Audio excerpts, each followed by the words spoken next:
Hello, everyone. Good morning, good afternoon, good evening, whatever time zone you're joining us from. We're glad to have you with us. I'm Will Robinson Smith, reporter with Spaceflight Now, and you're watching our live coverage of the latest mission from Cape Canaveral Space Force Station. Been a while since we've been able to say that. It's been a little more than a week since there's been a launch from here in Florida. So we're glad to be back in our own backyard as SpaceX is preparing for the flight of this Falcon 9 rocket, set to carry up SpaceX's 90th Starlink mission of 2025. There have been a couple of shifts to the T0 as we've gone throughout this evening, but as you can see in the upper right-hand corner of your screen, SpaceX at present is counting down just about 58 and a half minutes now till the flight of this Falcon 9 rocket, looking at a T0 departure time currently of 2:46 a.m. Eastern, 06:46 UTC for our friends joining around the world. We know it's getting to be on the later side for those here on the East Coast, so certainly appreciate those of you who are staying up late with us, or maybe a little bit past your optimal bedtime if you're further west than the East time zone. Regardless, certainly appreciate the more than 500 of you who are checking in at this point in the count. If you haven't already, you could do us a big favor just by clicking that like button and sharing the stream, allowing some more folks to find their way into this live launch coverage.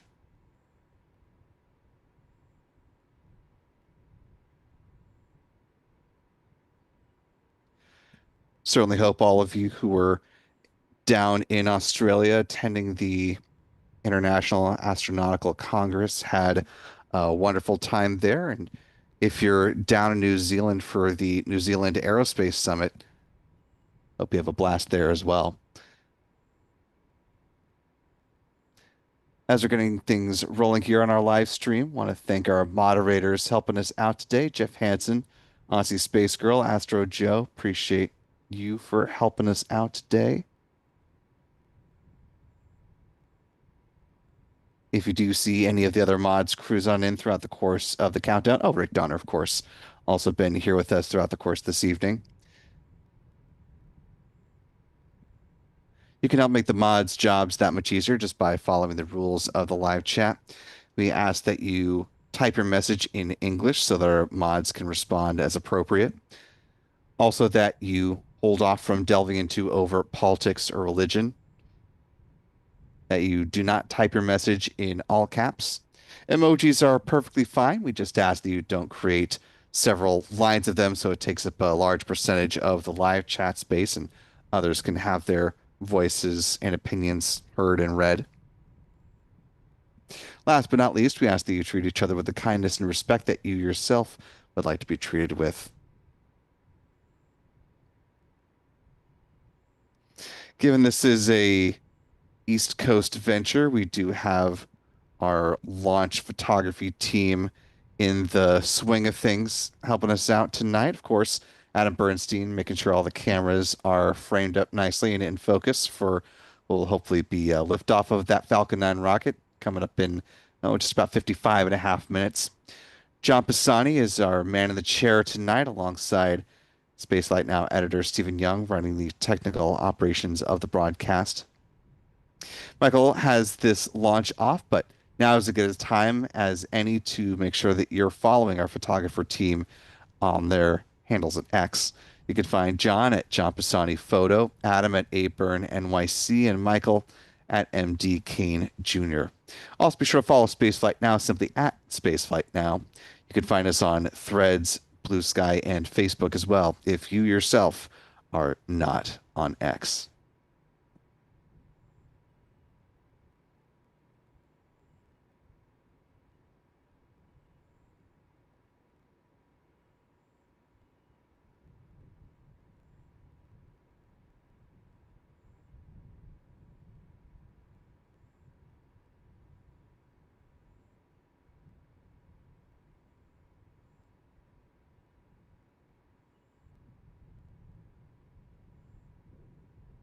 This and every one of our live launch opportunities are made possible in no small part thanks to our wonderful channel member community here on YouTube. So thanks to folks like Lisa Lynch, Chopping It Up TV, Meg McElroy, Janet Runyon, Sherry, and many others. Channel membership comes with a number of perks, including discounts at our online shop, which is shop.spaceflightnow.com. Access to our member-only videos here on YouTube, access to our members-only Discord server, and of course, the ability to watch all of our live launch liftoff moments from here in Florida in 4K. Want to thank channel member Kel for being a member with us for now 8 months at the pad leader level. And moderator and channel member Aussie Space Girl has been with us now for 31 months. Glad to have you on board, Stephanie, from down in Australia, who says simply, go Falcon. Last little bit of housekeeping here at the top of the broadcast. If you have a comment or question about this mission or other goings on in the realm of space or spaceflight, and you'd like to have your comment or query elevated for potential discussion, assuming it is appropriate, of course, to be read aloud and as part of our broadcast, you can use the YouTube Super Chat feature to have your comment or question elevated for potential discussion. Not only will you be giving us some interesting things to talk about as we cruise on through the countdown, but you'll also be supporting what we do here at Spaceflight Now. And that, my friends, is always greatly appreciated. And right on cue, channel member moderator Jeff Hansen with a $10 super chat. Thank you, Jeff, who says, go Cape, go SpaceX, go Falcon 9, go Starlink, Godspeed 1090.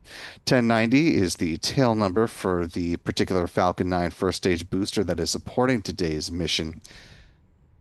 Set to take flight in just about 52 minutes from now.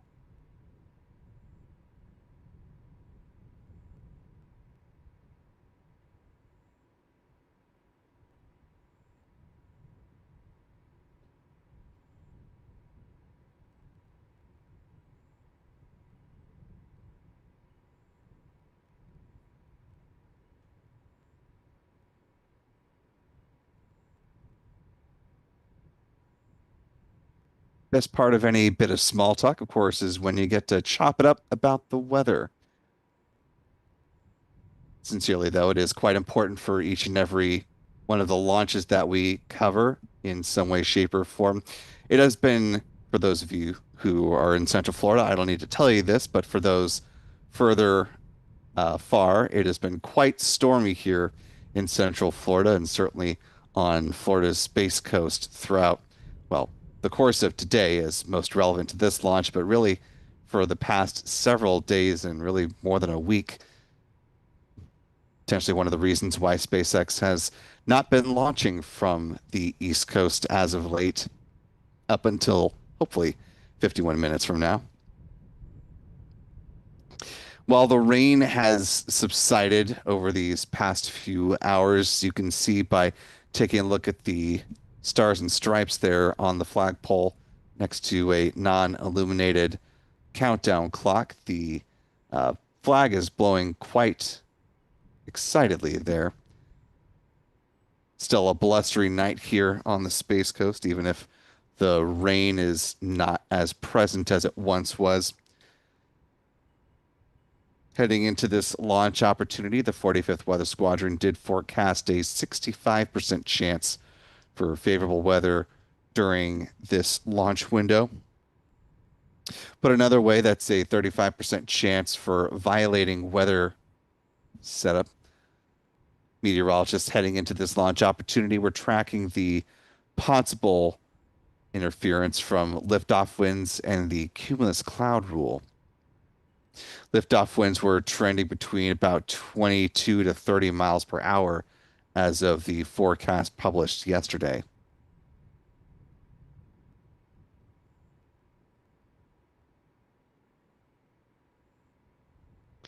Thankfully, it is a clear night, albeit a bit blustery. So if the Falcon 9 is able to make its ascent, it will be traveling on a northeasterly trajectory, heading up along the east coast of the United States. So for folks in central and northeastern Florida, Georgia, Carolinas on up, you should have a fairly nice light show if this Falcon 9 is able to make its trip uphill.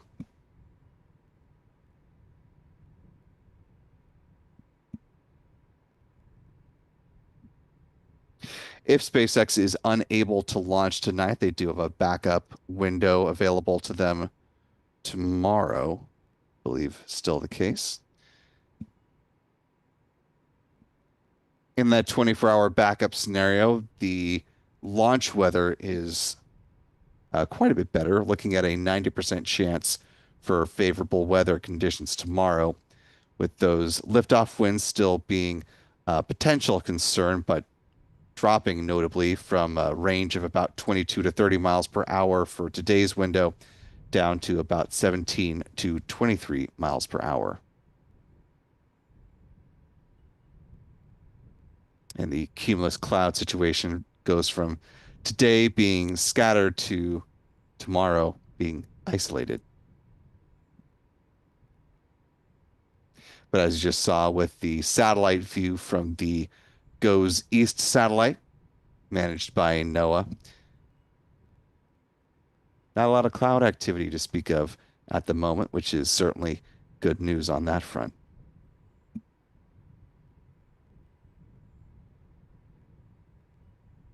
For those keeping score at home, of course, we are here in America still in a government shutdown. So a number of functions of the U.S. government are not operating as they would normally, but currently operating satellites in low Earth orbit and beyond are among the things that are exempt and are still being operated as they typically would be.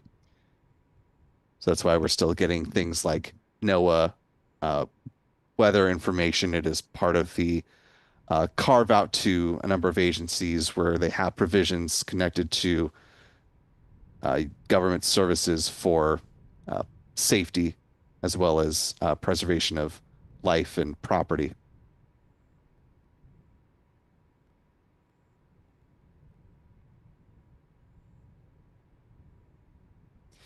TBD on when exactly the shutdown may end. Right now, the ball is largely in the court of the U.S. Senate at the moment. As of last check, I believe the House is still in district recess until uh, October 13th, I believe, is when they are going to be called back.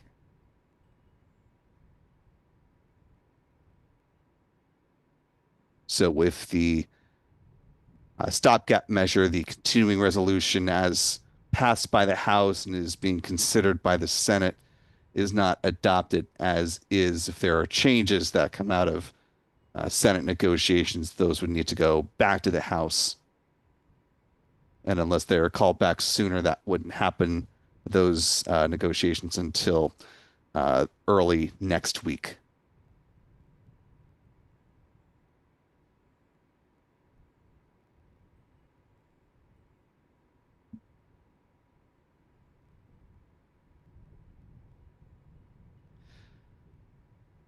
Speaking of time, it is just about 45 and a half minutes remaining on the clock as things currently stand. As we're waiting for the start of fueling with this Falcon 9 rocket, let's go ahead and talk about the countdown timeline.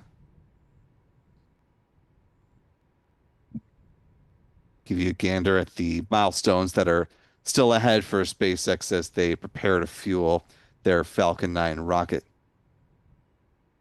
Of course, the first of those is coming up at T minus 38 minutes or roughly thereabouts when the SpaceX launch director will make the call on the start of prop load. SpaceX does its readiness poll electronically, so if they're in a good position to do so, they can make that determination a little bit ahead of the 38-minute mark. But once the green light is given, fueling starts at T minus 35 minutes with a loading of RP1, which is a rocket grade kerosene on board the Falcon 9's first and second stages. At the same time, liquid oxygen will begin to flow on board the rocket's first stage.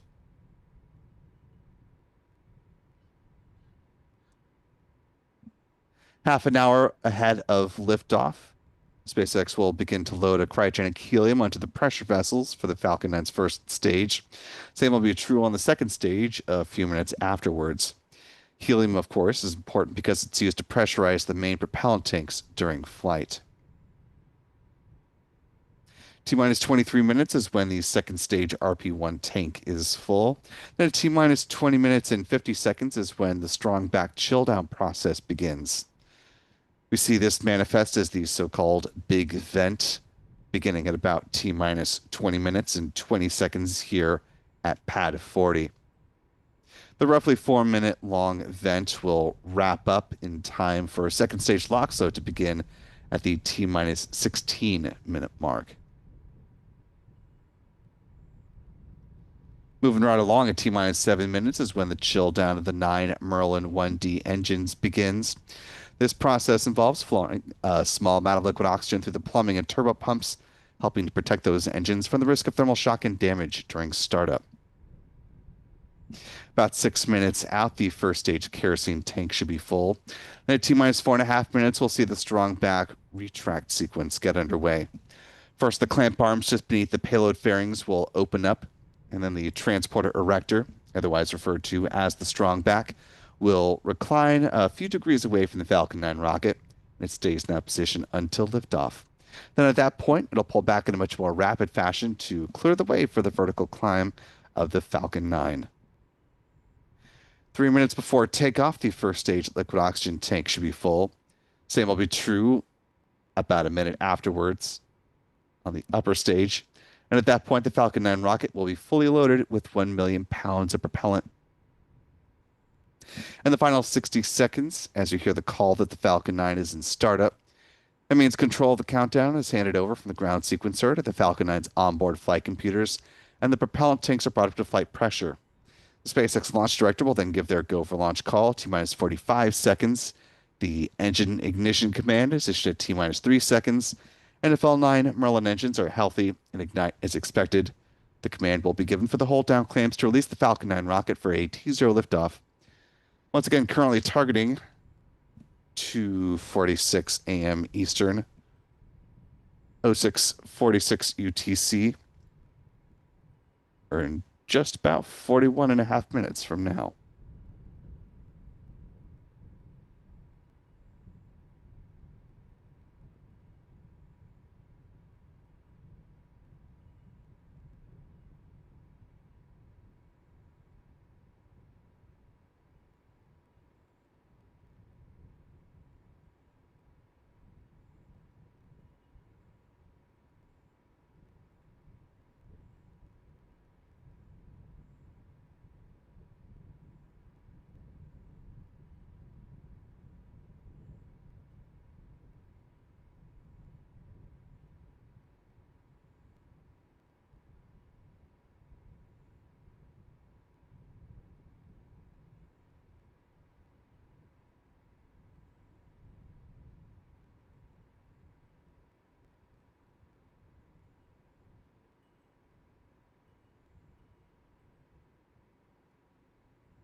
Time now T minus 39 minutes, 32 seconds and counting. We're just about a minute and a half away from the general point at which SpaceX will make the call on the start of prop load for today's mission. The good news at this point in the count is we've Not seeing any further shifting to the T0. Of course, we'll continue to keep a close eye on that, but for now, still at just about T minus 39 minutes to go. Today's Falcon 9 booster tail number B1090 in the SpaceX fleet. Of course, as you could probably tell by that tail number, one of the newer entrants for SpaceX, so doesn't quite make the cut for the frequent flyers club here that we've been tracking with the most flown Falcon boosters. That said, put up the list right now since tomorrow we will see a little bit of movement in our top flyers here. B1071 is going to firmly claim the second spot when it launches supporting the Starlink 11-17 mission if all continues to move on track. I say tomorrow, apologies. Meant later today, which will hopefully feel more like tomorrow in my mind after we've had a chance to go to bed once this launch coverage is all done and dusted.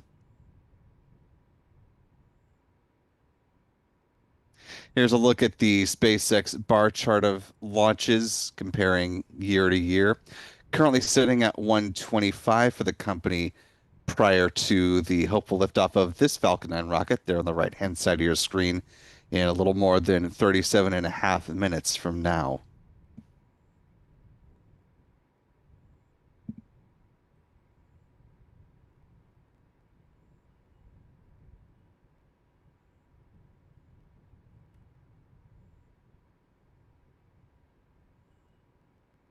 At this point, of course, SpaceX should have made a call on the start of prop load, though they have long since stopped making public declarations regarding that when it comes to their Starlink missions. So we'll have to wait for signs of fueling to know that they are in factually are in fact, goodness, getting ready to launch this rocket here in about just shy of 37 minutes.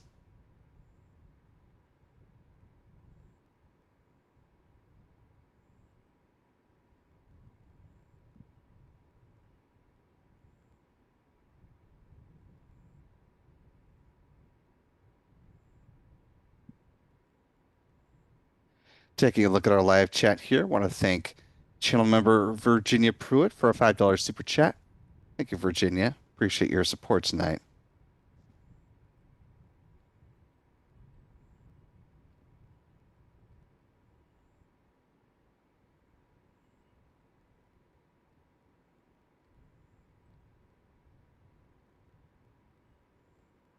So we've got some folks who've mentioned where they're watching tonight's launch from.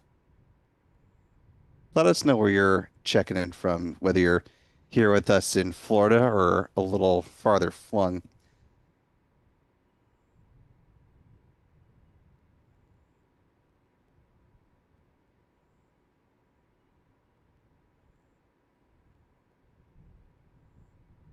So we've got Jim Walker from Indiana, Lisa Lynch, one of our channel members, checking in from the southwest coast of Florida. Channel member Sherry is joining us from Texas. Niece is over in Washington State. We've got Southern California, New Hampshire, Kentucky, North Carolina, of course, more Texas, more Florida. Love to see it.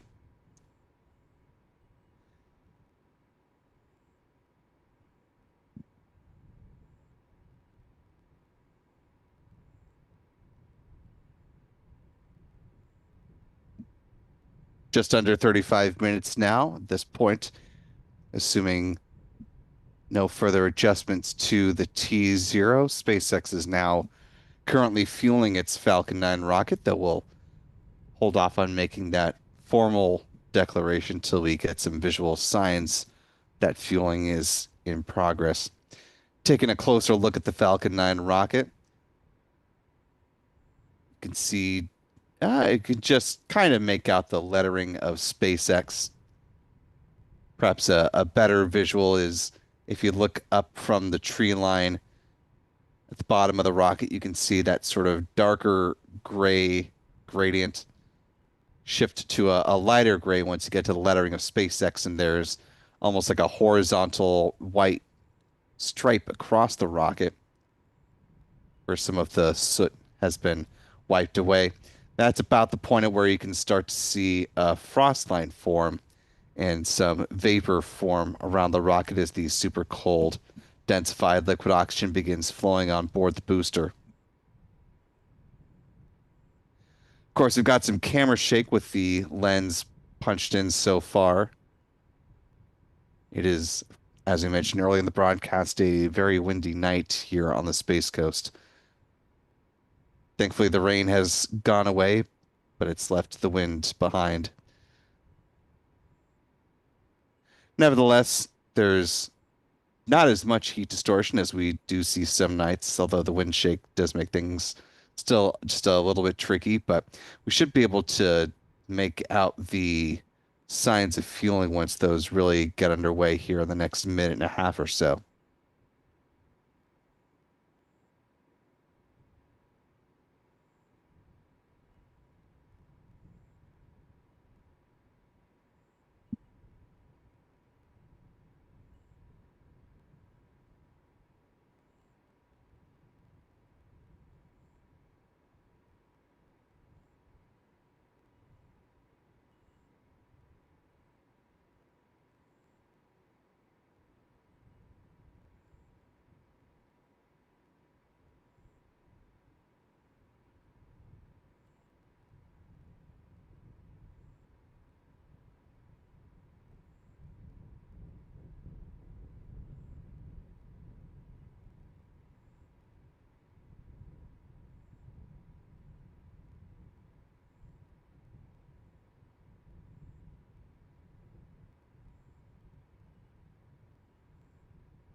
Still a little hard to make out, but we are seeing now some signs of vapor there. You can really see it kind of bubbling around to the left-hand side of the rocket. A good visual indication that SpaceX is in fact fueling its Falcon 9, which means they are locking into that T0 of 2:46 a.m. Eastern, 0646 UTC.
Just under 29 and a half minutes to go now.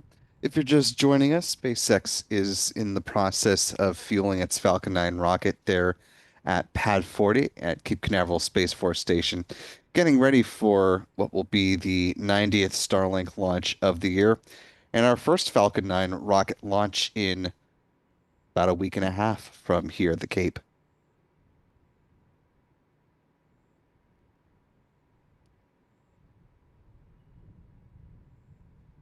Certainly appreciate the 670 plus of you who are watching along with us live at this point in the count. If you haven't already, you could do us a big favor just by clicking that like button and sharing the stream, allowing some more folks to find their way into this live launch coverage with less than half an hour remaining before the planned liftoff.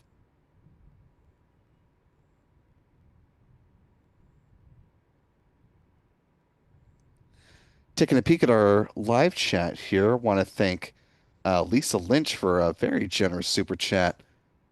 Really appreciate that, Lisa. Thank you so much. Lisa says, so appreciate Will Robinson, Jeff Hansen, and Aussie Space Girl. The staff and volunteers at Spaceflight now are the absolute best.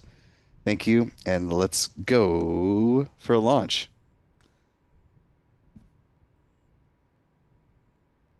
Your lips to God's ears, Lisa. We're all hoping that the winds cooperate and that SpaceX is able to get this Falcon 9 off the ground here in just under 28 minutes from now.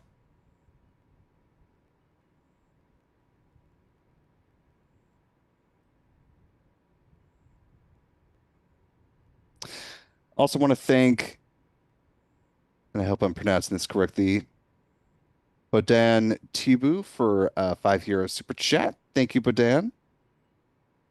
They say to meet Doug Hurley yesterday and now to experience this is indeed something else. Hi from three ISA geeks watching from around the spaceport. I'd love to hear more about where you were when you met Doug Hurley, if that was here in Florida or elsewhere. That is very, very cool. I have to say, one of my favorite memories from the 40th Space Symposium back in April was honestly not from a specific panel, but in between a couple of panel conversations when I was just walking around one of the hotel lobbies and happened to run into Doug Hurley myself and who should walk up the stairs and come around the corner, but Bob Bankin. So it was a very serendipitous and not at all planned Demo 2 reunion. So it's kind of cool to be able to talk to both of them simultaneously.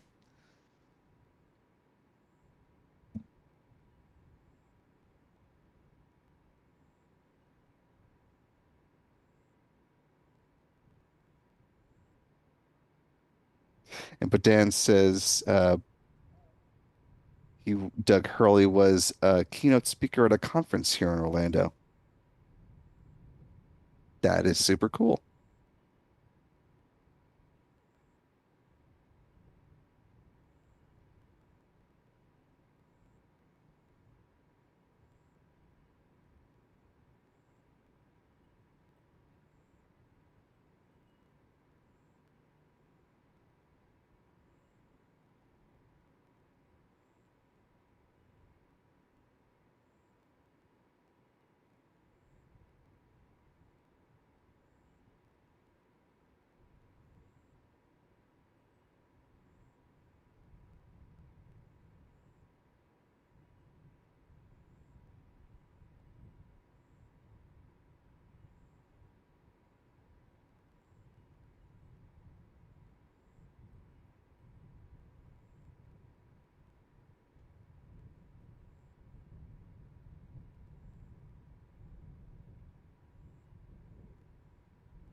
Time now, T minus 22 minutes, 8 seconds and counting.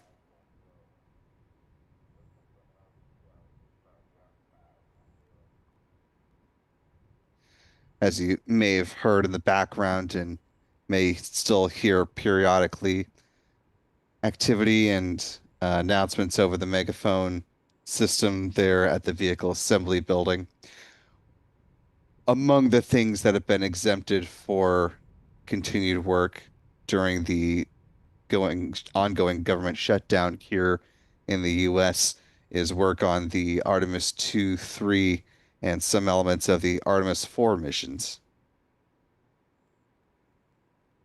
So as NASA looks towards the launch of Artemis 2 no earlier than February 5th, work very much is ongoing inside the VAB as they're nearing completion with the stacking of the Space Launch System rocket, really just needing the Orion spacecraft on top, and you'll have your full stack for the mission that will send the first humans around the moon in more than 50 years.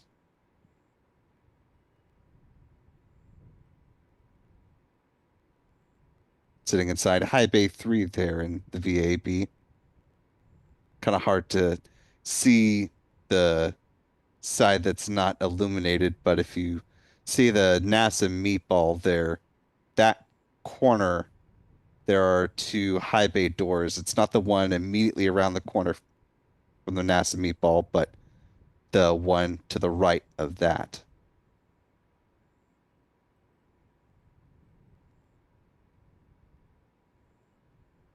T minus 20 minutes, 16 seconds and counting. You can see the big vent is now getting underway as SpaceX is thermally conditioning the feed lines there at the pad prior to second stage LOX load beginning.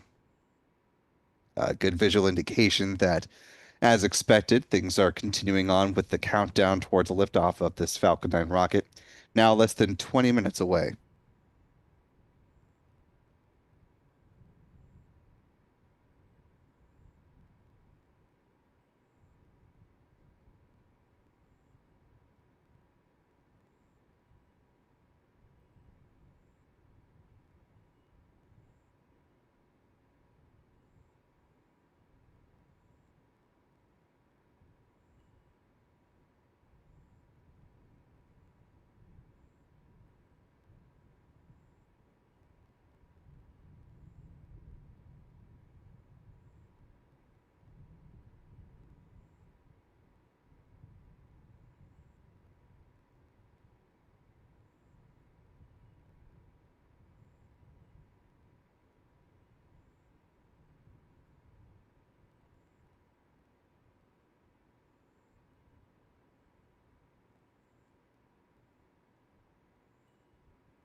Coming up on T minus 16 minutes. As you can see, the big vent has wrapped up. SpaceX now preparing to load liquid oxygen on board the rocket's upper stage.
Time now, T minus 13 minutes, 34 seconds and counting. This morning's Falcon 9 launch set to be the 543rd for the company to date and the 126th of the year so far. Let's take a moment to talk about SpaceX's workhorse launch vehicle, the Falcon 9, which stands 70 meters or 229 feet in height, has diameter of 3.66 meters or 12 feet. Majority of that, of course, is made up by the booster stage. This is B1090 in the SpaceX fleet, preparing to fly for an eighth time today. At the base of the first stage are 9 Merlin engines, which burn a rocket-grade kerosene and liquid oxygen, producing 1.7 million pounds of thrust at liftoff. Around the edge of the compartment, you can see the black carbon fiber landing legs that will be used to land the first stage on the drone ship. Tonight, SpaceX will use a short fall of gravitas. Above the first stage is the inner stage. This is a composite structure consisting of an aluminum honeycomb core surrounded by carbon fiber. In that image on the right-hand side of your screen, you can see the deployable hypersonic grid fins. These are titanium winglets that provide stability and steering for the Falcon 9 as it comes back through the atmosphere, tail first like a big old dart heading towards the drone ship.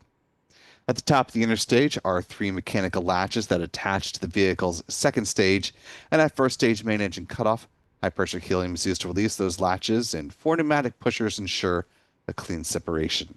Also, the second stage engine nozzle is housed safely inside the inner stage adapter until the point of separation.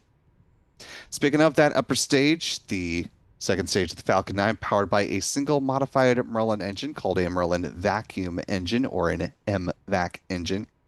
It's equipped with a large nozzle which is optimized for burns in the vacuum of space, hence the name. It produces more than 220,500 pounds of thrust, and it will be fired twice on today's flight to place the 28 Starlink V2 Mini optimized satellites into their intended orbit. Like with the first stage, the upper stage of the Falcon 9 burns that same propellant mix of RP-1 and LOX.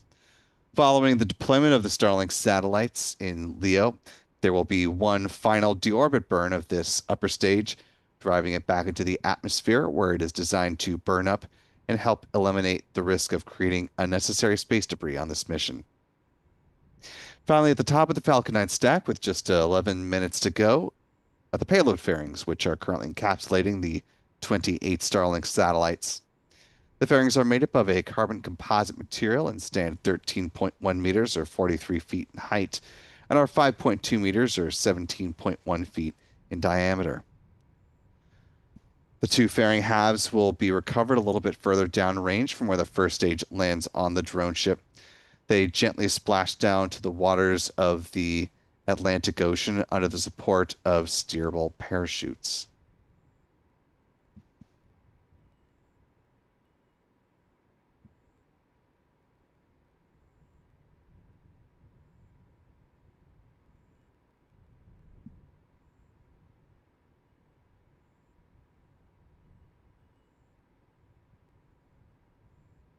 With just about 10 minutes to go on the clock before we get our views of the Falcon 9 rocket itself, let's go ahead and take a beat to talk about where it's going to be flying once it does leave the pad.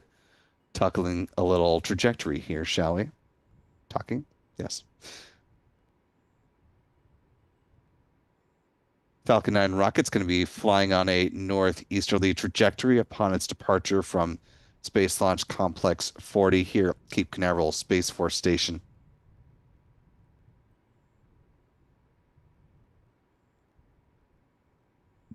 Less than 3 minutes into the flight, the first and second stages will separate, with the booster targeting a touchdown on the drone ship called a shortfall of gravitas. If successful, this will be the 127th good landing for that particular vessel and the 515th booster landing for SpaceX to date. And while this booster is flying for just an eighth time, of course, SpaceX is working to certify its booster fleet for up to 40 flights apiece, with the front runner of those still remaining as B-1067 in the SpaceX fleet, which we'll actually get to see fly before too much longer. It's currently slated to launch on the Starlink 10-17 mission, currently targeting a liftoff on October 15th. And like the booster, SpaceX is also interested in recovering the payload fairings, which will splash down in the waters of the Atlantic Ocean a little bit further downrange from where the booster lands on the drone ship. Following their atmospheric reentry, the fairing halves will splash down in the water under the support of steerable parachutes before they're brought aboard one of SpaceX's recovery vessels, brought back through Port Canaveral and then onto SpaceX's Hangar X site, where it will be, or these will be, I should say, examined and turned around for future flights.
Less than 7 minutes to go now.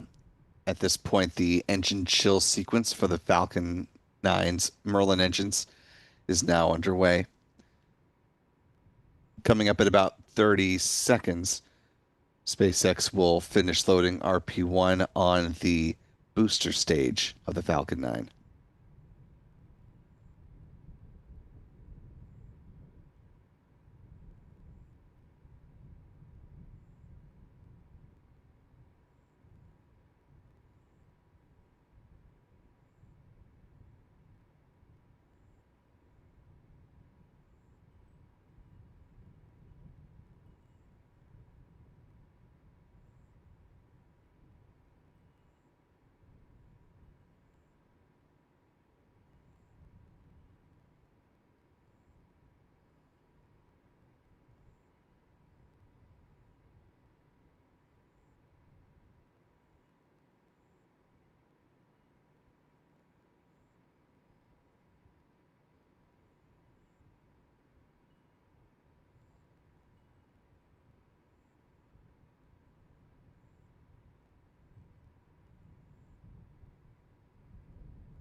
start a strong back retract.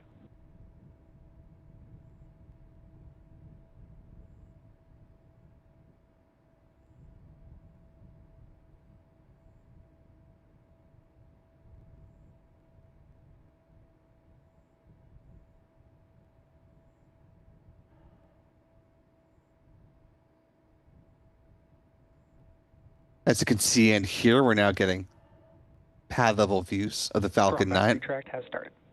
from SpaceX. The strong back retract just about to get underway here with the clamp arms opening up and then the transporter erector, otherwise referred to as the strong back, reclining away from the rocket a few degrees.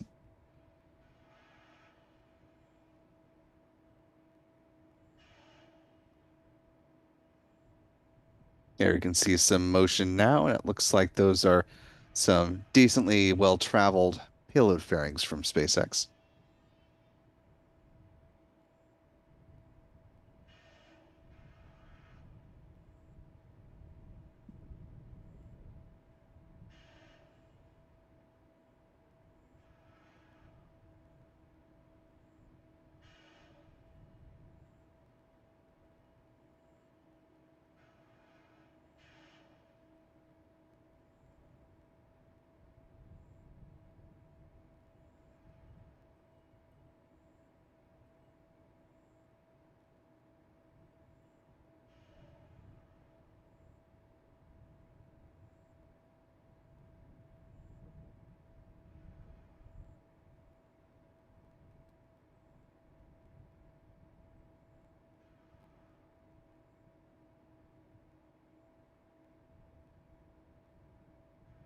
Stage 1 LOX load is complete.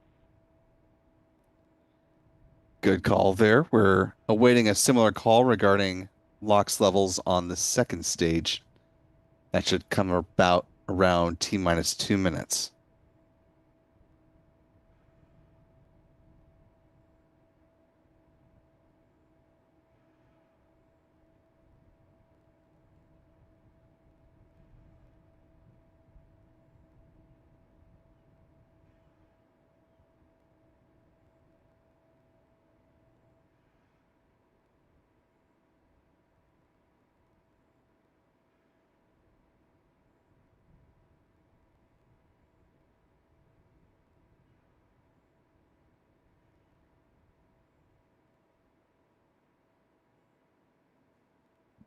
T minus 2 minutes and counting. Stage 2 LOX load is complete. And with that call, the Falcon 9 rocket is now fully loaded with 1 million pounds propellant. Shortly, you should see some additional venting from the strong back, just now getting underway. That is the beginning of the ground gas closeouts as SpaceX releases the remaining liquid oxygen from the feed lines there at the pad.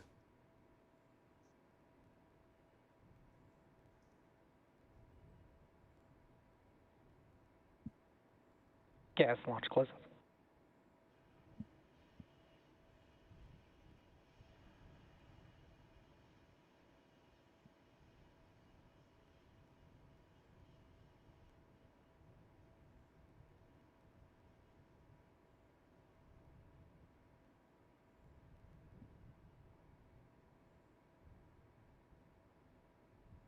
T minus 1 minute and counting.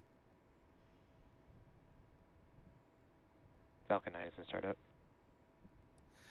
With that call, we're just now awaiting the SpaceX launch director to confirm that they are in fact go for launch, coming momentarily. Launch director, go for launch. Good words there. We're coming up on the final 30 seconds before liftoff.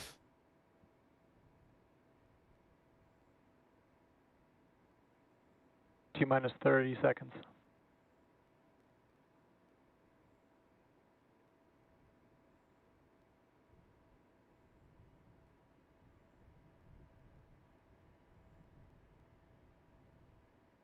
T minus And here we 15 go. seconds. In 10, 9, 8, 7, 6, T minus 10, 5, 9, 4, 8, 3, 7, 2, 6, 1. 5, 4, 3, 2, And just ignition 1. and liftoff. Ignition, full power and liftoff. Go SpaceX. Go Starlink.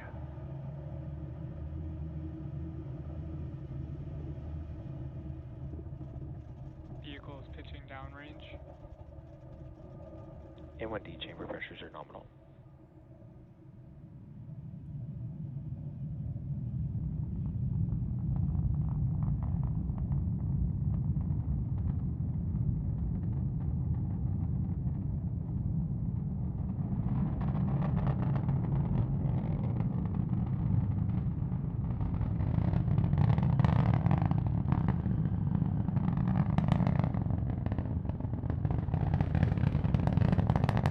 Power and telemetry nominal.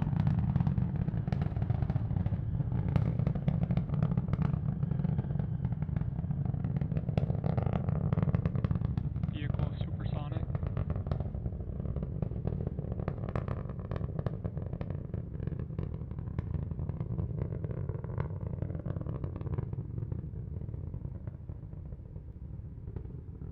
Max Q. Falcon 9 now passing through the point of greatest aerodynamic pressure on the vehicle. Coming up to MVAC chill.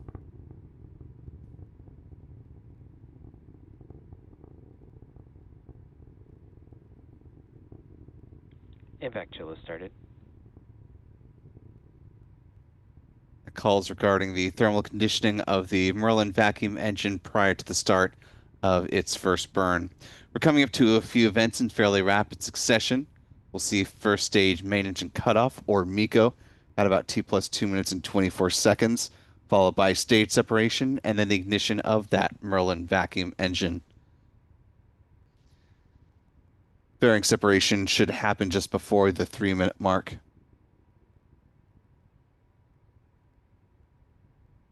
We're just about 10 seconds from MECO.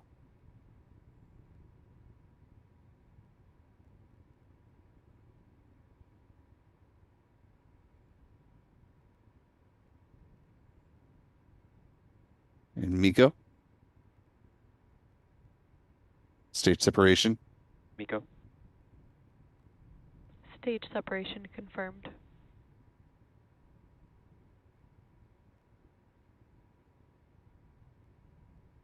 MVAC ignition.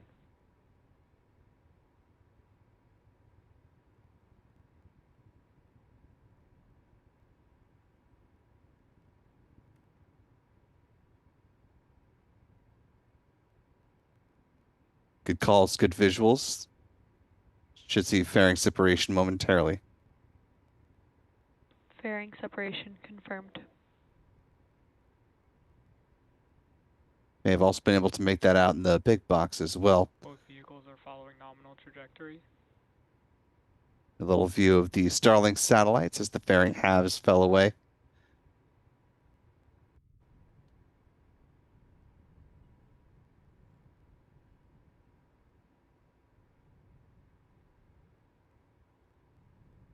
A little more than 3.5 minutes into the mission so far. Coming up next will be the start of the 3-engine entry burn. SpaceX will use 3 out of the 9 Merlin engines at the base of the Falcon booster to begin to slow that part of the vehicle down quite a bit.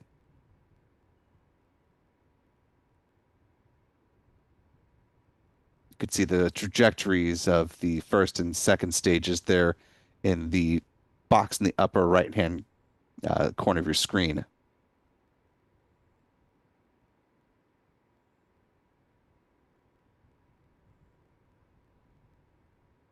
The booster is approaching its apogee here on this mission. Looks like it may top out at around 113, 114 kilometers in altitude.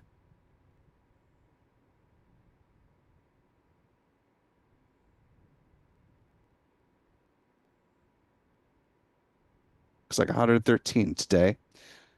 Now beginning its descent towards the drone ship called a shortfall of gravitas. You can see from the map, or could see from the map, stationed to the southeast of South Carolina. Coming up on 5 minutes into flight here, and just a little more than a minute away from the start of that entry burn.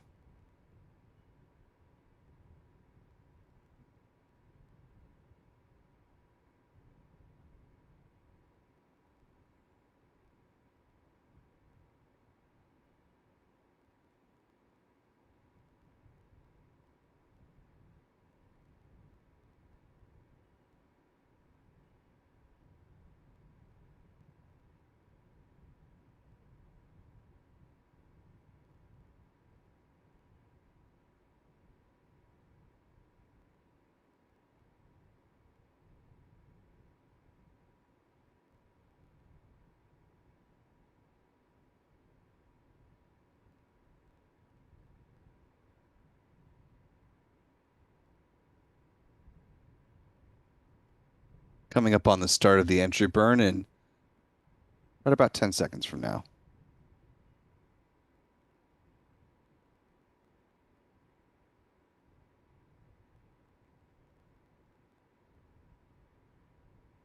Stage 1 entry burn startup.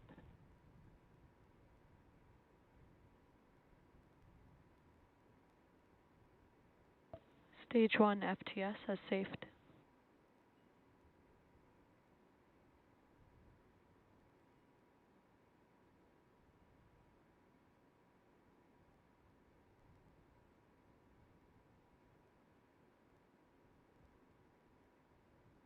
Entry burn shut down.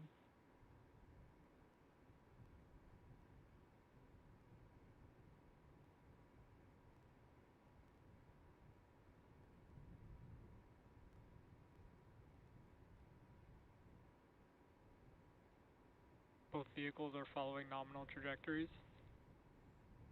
Now 7 minutes into the mission, all good calls there.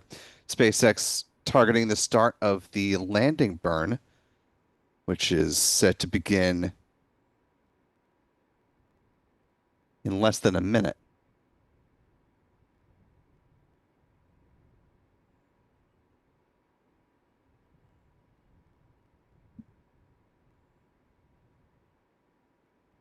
Stage 1 transonic.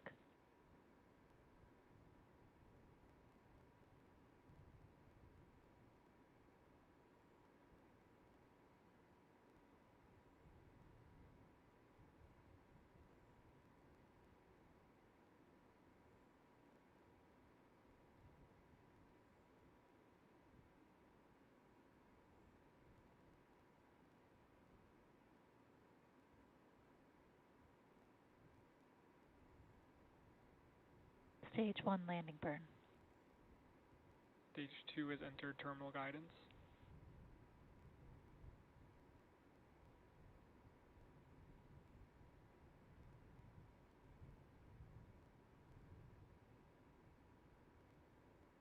Landing leg deploy.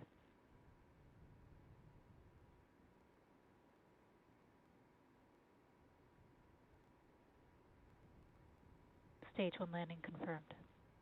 Stage 2 FTS has safed.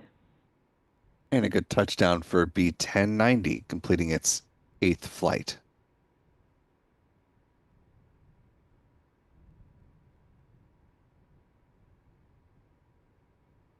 Seco.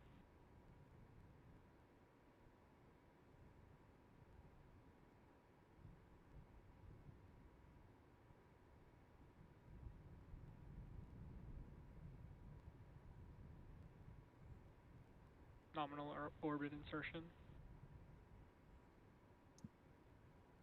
Good calls there as the Merlin vacuum engine shuts down. It enters into that nominal coast phase, which will continue on until about T plus 54 minutes and 28 seconds. There will be a brief 1 second burn to circularize the orbit of that upper stage. Then the Starlink satellites will be deployed at about T plus 1 hour, 3 minutes, and 50 seconds post liftoff.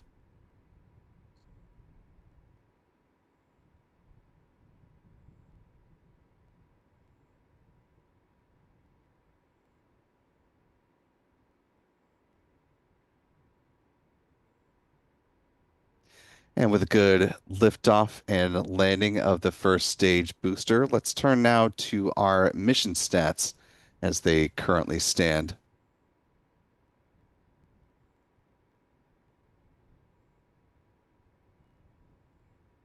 This, as we've mentioned, was the 8th flight of the Falcon 9 booster with the tail number B1090 in the SpaceX fleet, marking SpaceX's 543rd Falcon 9 launch to date. The 126th of the year so far.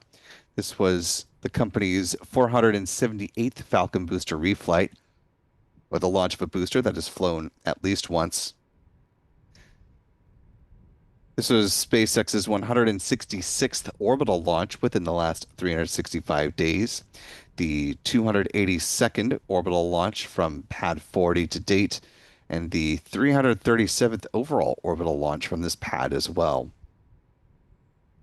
Moving on to the bar chart, here's where things currently stand. SpaceX getting close to catching their year-end total from all of 2024.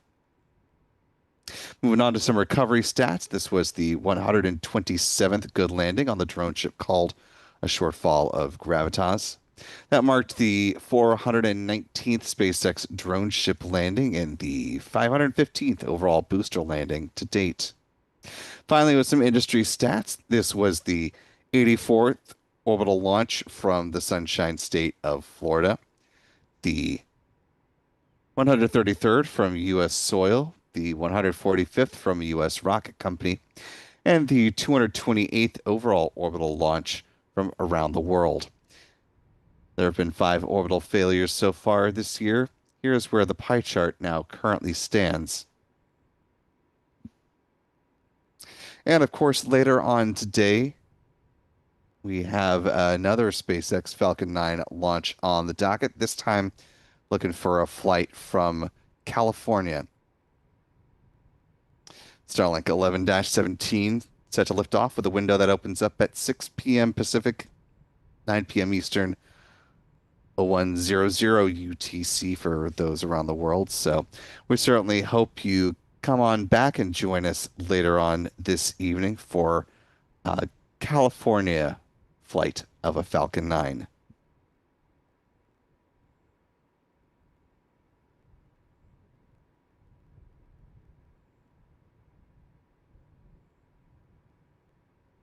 And before we turn you all loose, we do have the launch replays ready for you. So time to wind the clock back and take a gander of the ascent of the Falcon 9 from all of our various camera points of view, starting with the fixed site, or fixed view from the press site by Adam Bernstein.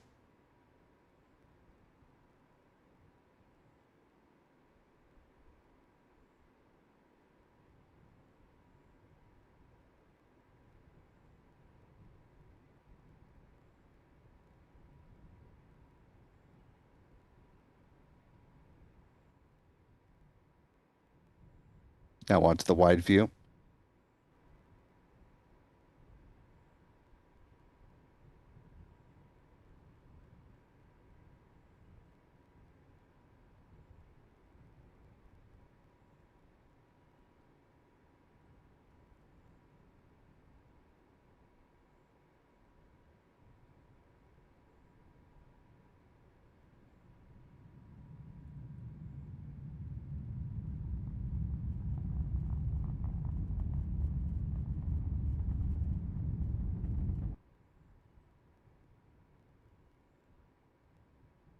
Moving on to the turn basin.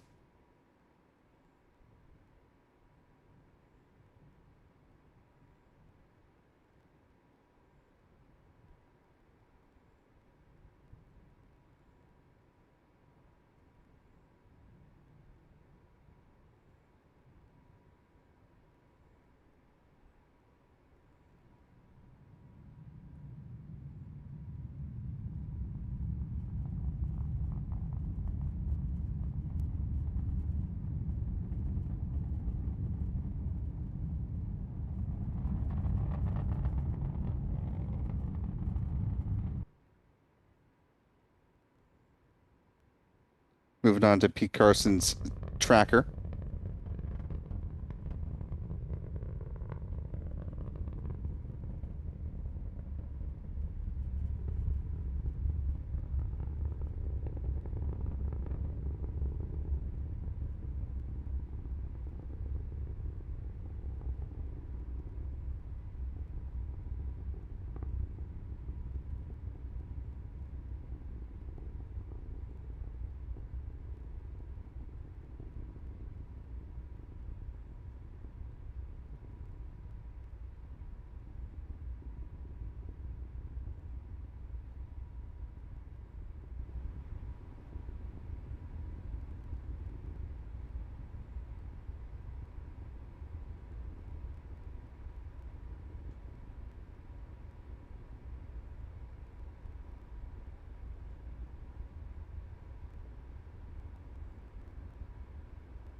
Now to the wide view of the tracker.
And finally, Adam's press site tracker.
And that'll do it for our coverage of the Starlink 10-59 mission this morning.